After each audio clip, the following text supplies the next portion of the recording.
Welcome to the channel. ஆசிய கோப்பை cricket தொடரின் இறுதிக்கு இந்தியா மற்றும் பாகிஸ்தான் தகுதி பெற்றுள்ளன. துபாயில் நடைபெறவுள்ள இந்த அற்புத மோதலில் ரசிகர்கள் ஒரே கேள்வி எழுப்புகின்றனர்.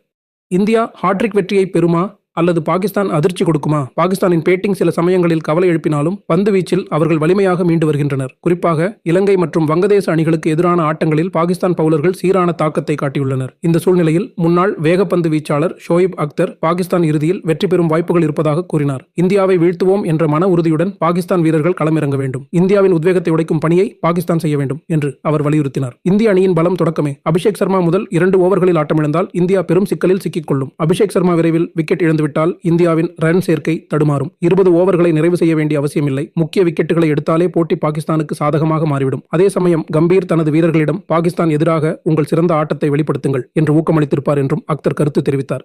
பாகிஸ்தான் அணி சில நேரங்களில் சரியான வீரர்கள் தேர்வில் பின்தங்கினாலும் பந்துவீச்சில் வலிமை காட்டும் போது அவர்கள் பெரும் சாதனைகள் படைத்துள்ளனர். இறுதிப் போட்டியிலும் அதே நிகழ்ச்சி நிகழக்கூடும் என்று ஷோயிப் அக்தர் உறுதியாக கூறினார். இப்போது ரசிகர்களின் மனதில் ஒரே கேள்வி: இந்தியா தனது தொடக்க வலிமையை தக்கவைத்து ஹாட்ரிக் சாதனையை படைக்குமா அல்லது பாகிஸ்தான் பந்துவீச்சின் அதிர்வால் புதிய வரலாறு எழுதுமா? துபாயில் நடைபெறவுள்ள அந்த இறுதி மோதல்தான் அதற்கான தீர்ப்பை வழங்கப் போகிறது.